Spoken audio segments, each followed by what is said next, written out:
কুষ্টিয়ার লালন মেলার অভ্যন্তরে খোলামেলা গাঁজা খাওয়ার দৃশ্য দেখে এক প্রকার অবাকই হতে হয়।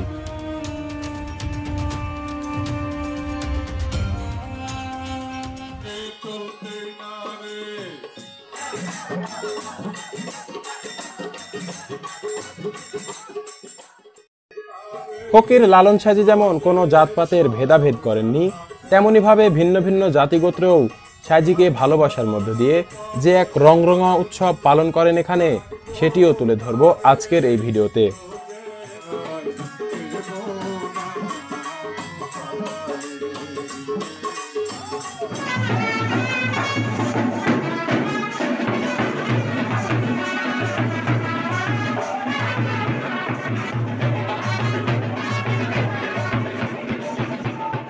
সত্যিকার অর্থে এবারে সাজির আশ্রমে এসে এমন ভিন্ন বিষয়বস্তু লক্ষ্য করেছি যা এর আগে কখনো ঘটেইনি বা ঘটলেও কেউ ভিডিওতেই তুলে ধরেনি।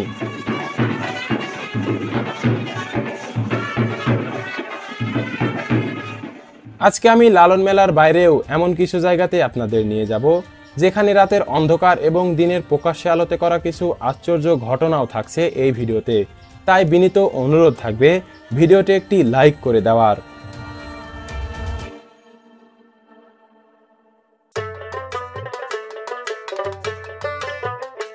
কুষ্টিয়ার লালন সাজির এই মেলার কথা তুলে ধরলেই সবার মধ্যে প্রশ্ন জাগে, এখানে কি দিনের প্রকাশ্যে আলোতেই সবাই সিদ্ধি সেবন করেন? জানলে অবাক হবেন, প্রশাসনিক বাহিনী অর্থাৎ পুলিশ পাহারা অবস্থায় মেলার এই 3 দিন এখানে সবাই খোলামেলা গাঁজা বিক্রিও করতে পারেন, আবার খেতেও পারেন যে কেউ। সত্যিই অবাক হওয়ার বিষয়, তাই না? যেখানে গাঁজা বিক্রি ও সেবন সম্পূর্ণই আইন বিরোধী, সেখানে পুলিশ ডিউটি অবস্থায় নির্দ্বিধায় তামাক সেবন ও বিক্রি করে যাচ্ছেন ভক্তবৃন্দগণ।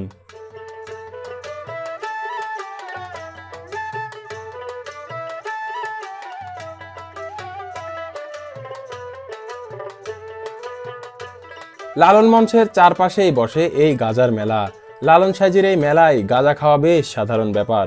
তবে যে আবার এখানে সবাই গাঁজা সেবন করে বিষয়টি এমনও নয়।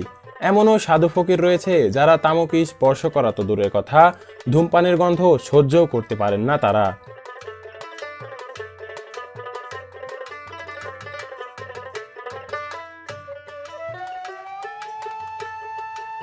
এই মেলাকে কেন্দ্র করে শুধুমাত্র মঞ্চের সামনের অংশেই দলবদ্ধ ও চিপাচাপায় বসেই সিদ্ধি সেবন করতে দেখা যায় পাগল ভক্তবৃন্দগণদের। এখানে রাত হলে যেমন দর্শনার্থীদের ভিড় জমে, তেমনি এই অংশে সম্পূর্ণই ধূমপান আর গাঁজার আসরও জমে ওঠে।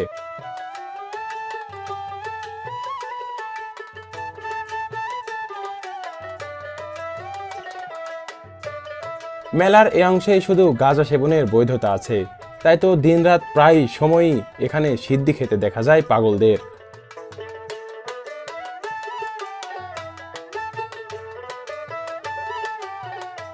পাগলদের এই গাঁজা খাওয়ার আস্তানার পাশেই গ্রামীণ মেলাগুলোর একাংশ দেখা যায়, অর্থাৎ খাবার হোটেল সহ নানান রুচিবোধক খাবারের দোকানও পেয়ে যাবেন এখানে।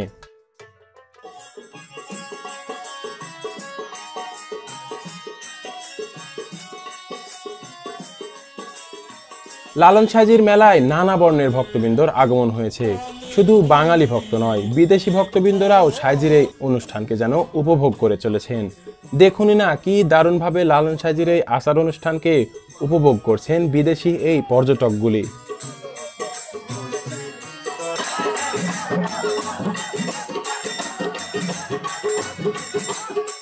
কতটা উদার আর সাংস্কৃতিপ্রিয় মানুষ হলে বাংলার গানের তালে তালে এমন আনন্দে মেতে উঠতে পারেন তারা বাঙালিদের সাথে।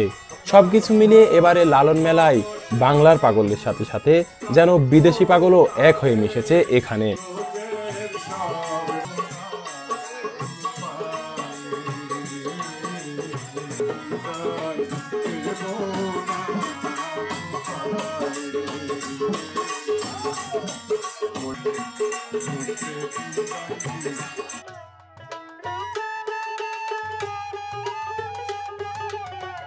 মানুষ ভজলে সোনার মানুষ হবি, মহান এই বাণীকে মনে ধারণ করে এবার মানুষ ভজনের বিষয়টি তুলে ধরতে চাই আপনাদের সামনে। মহত্তা লালন সাজির মাজারকে ঘিরে কি কি করেন ভক্তবৃন্দগণ সেটিও তুলে ধরব এবার।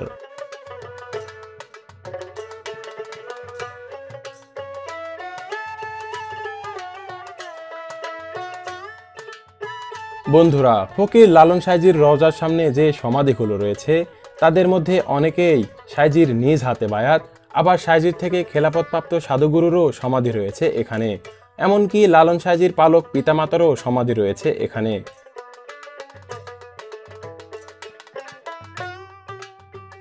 ভক্তবৃন্দরা এখানে এসে আগরবাতি মোমবাতি জ্বালিয়ে গভীর ভক্তি শ্রদ্ধা জানান এই রওজাগুলোকে ঘিরে।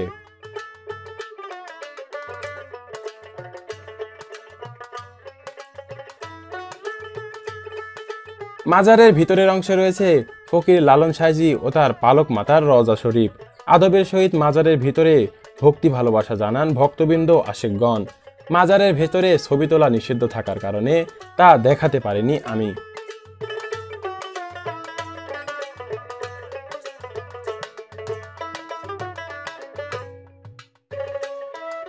অনেকের মাঝে ভ্রান্ত ধারণা থাকে যে মাজারের আশেপাশেও কি কেউ সিদ্ধি সেবন করে। বলে রাখি যে আশ্রমের আশেপাশে গাঁজা খাওয়া তো দূরের কথা, কাউকে ধূমপানও করতে দেখিনি আমি। এটি সম্পূর্ণই বেমানান। মাজারের আশেপাশের অংশে শুধু দর্শনার্থী সাধু ফকিররাই আশ্রয় নেয়।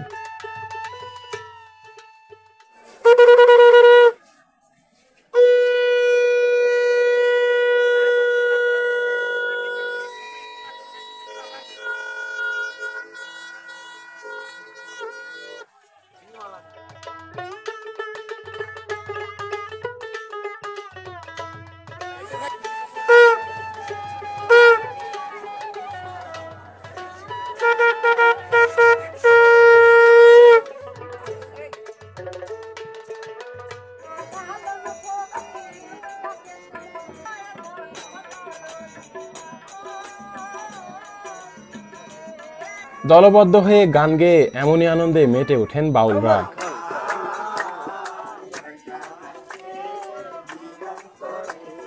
সারা রাত গান বাজনা করে দেখুন কি গভীর ঘুমে আচ্ছন্ন হয়ে পড়েছেন তারা।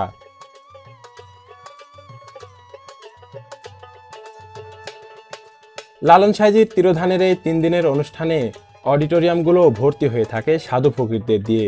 রাতে এখানে পা ফেলারও তেমন জায়গা থাকে না।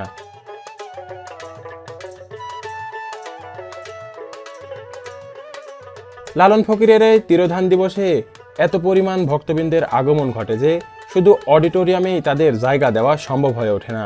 এ সময় মাজারের আশেপাশে সর্বত্রই সাধু ফকিরদের অবস্থান করতে দেখা যায়। জানি না কতটা ভালোবাসা আর ভক্তি শ্রদ্ধা নিয়ে এখানে আসেন তারা।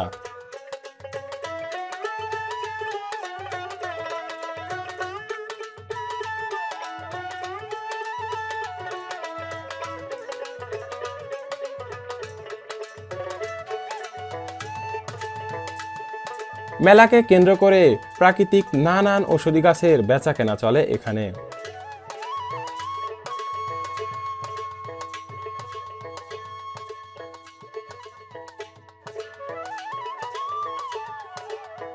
বন্ধুরা, ভিডিওতে এবারে যে জায়গাটি দেখতে পাচ্ছেন এটি পাগলদের গাঁজা খাওয়ার আস্তানা, অর্থাৎ দিঘির আরেক পাশের অবস্থান। এখানেও যে ভক্তবৃন্দরা বিচিত্রভাবে সাজিয়ে তোলে সেটিও এখানে না আসলে বুঝতে পারবেন না। এবারে লালন মেলায় আসলে অবশ্যই সর্বত্র ঘুরে দেখবেন আপনিও।